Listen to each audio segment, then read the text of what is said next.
Rosie is my wife. We're married. I'm happily married because fuck being single.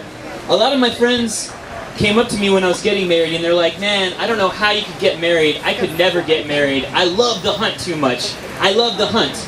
And I was like, I could do without the hunt. I'm not into that. I'm like a vegetarian or just a grocery store shopper. I'd rather have, if anything, I'm more like a farmer, really. I'm just happy to have a field at home that I can go and plow. Because that's good eating. Organic.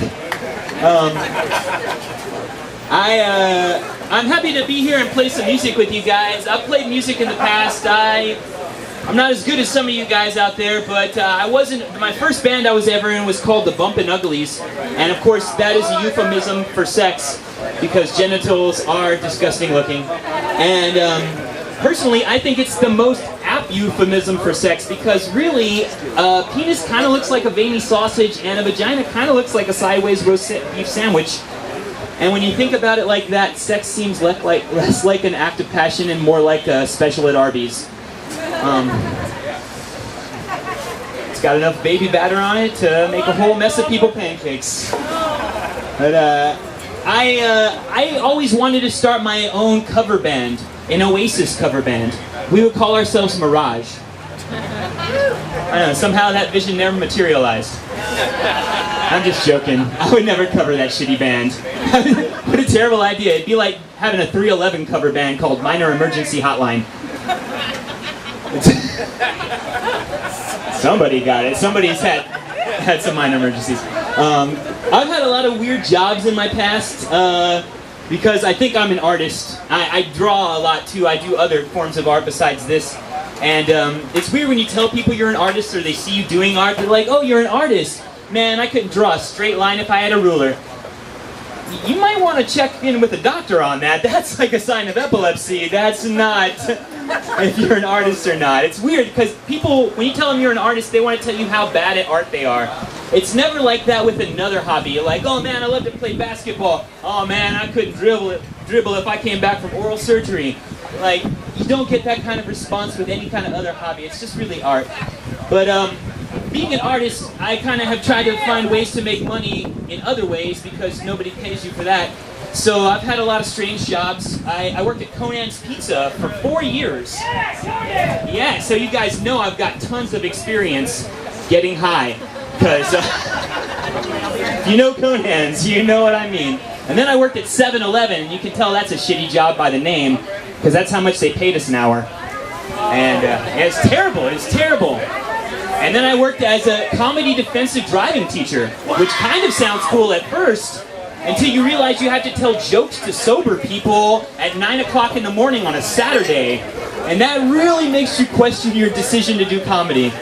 But now I work with kids, which I think is great, because it's true what they say about kids. Every time you're around them, it's like a learning experience. Every day I go into work, I learn the importance of birth control. Because really, they're great in short bursts, but not really at a long period of time. They do say funny things though. Sometimes they'll come up to you and say the most hilarious thing you've ever heard. Like, I really like Stephanie's mustache. Or one kid once came up to me and was like, trying to reach for something on a shelf.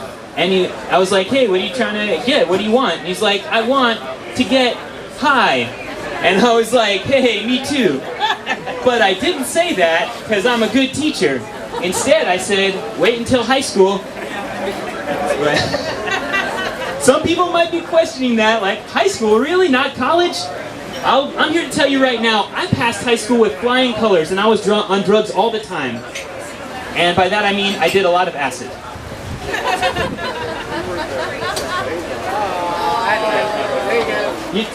Thanks, Jason. I know you're using props. Props. Anyways, let's see. Well, it's too late now.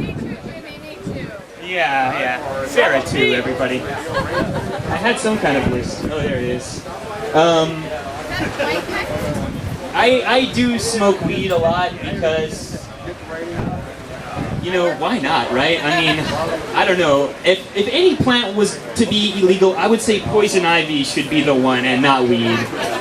personally, I've got poison ivy right now, so fuck that shit. But I do smoke a lot of weed. I'm the kind of guy who will wake up after sleeping for like 9 or 13 hours and be like, yawn!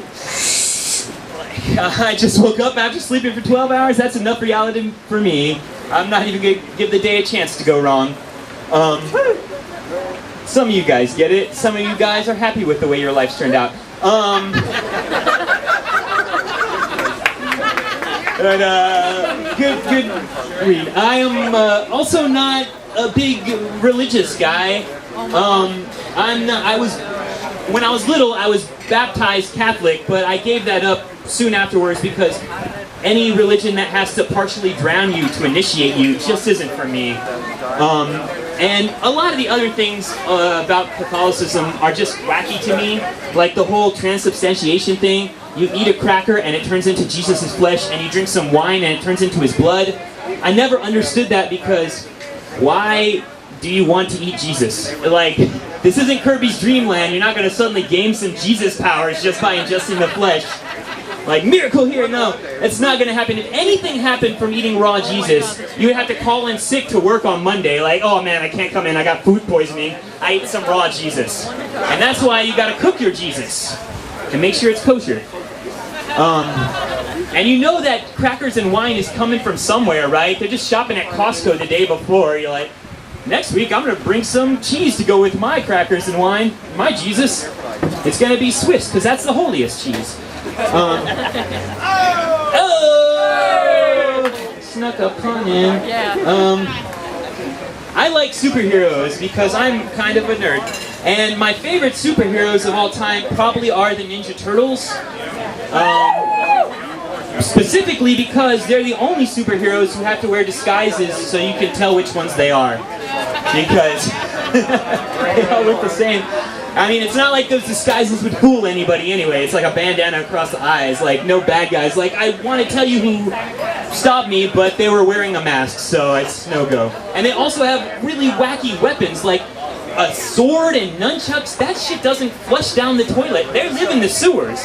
Like, it might be much better if they had more realistic ninja weapons, you know? Like, ninjas are supposed to be able to use their surroundings as weapons. It'd be much more realistic if the Ninja Turtles attacked somebody and they were like, I don't know who attacked, but they had a broken glass bottle, and that one had a used syringe, and that one had poop on a stick, and that one had a bow staff, because that's just a piece of wood with duct tape in the middle. You could probably find that in the sewer somewhere. Alright. Did any of you guys, when you were younger, like little kids, watch a movie that was just so scary, you couldn't sleep with the lights off for the next month, and you were just like, why, Mom? Why would you let me watch Willy Wonka and the Chocolate Factory? Because that shit was terrifying. I don't know if you guys were paying attention, but kids were dying around every corner of that place, and nobody gave a shit. They were just like, oh, it's colorful, and it's musical, and it's the 30s, and kids are dying anyways. Like, where the fuck was the safety inspector in that place, man? Like, right from the get-go, some kid fucking falls in the lake of chocolate and gets sucked up in the tube, and everybody's like, oh, I shouldn't have been so fat and greedy. Like, Charlie's grandpa's so nonchalant, he's trying to teach Charlie lessons about the whole thing. He's like, hey, remember when you asked me how a gun worked? Well, take a look at the fat kid. Like, first of all, that scene should tell us something very important about the people in that movie. Number one, they're all assholes and they don't care about the value of human life. And number two, Charlie's grandpa does not know how a gun works. You don't pressurize a bullet out of the back. That just doesn't happen. And then it just gets worse from there. They go to that one room and the girl eats the bubble gum and she turns into a giant blue beach ball. And they're like, don't worry about that, bitch. We'll just squeeze the blue out of her. You can't squeeze the blue out of somebody. She's blue for the rest of her life. And she's going to have all that extra skin flapping around like a giant blue flying squirrel or some beat up shrimp vagina. It's some weird situation. And then by the end of the movie, they want you to believe that everything's okay and don't worry about all your friends, Charlie. You didn't eat the gobstopper, so you're okay. But that's a bunch of bullshit. And essentially, what that movie is trying to teach people is, which is crazy to me because it's supposed to be a children's story, the whole moral of that movie is, it's okay to murder children as long as you're rich. Thank you, well, I can't do that.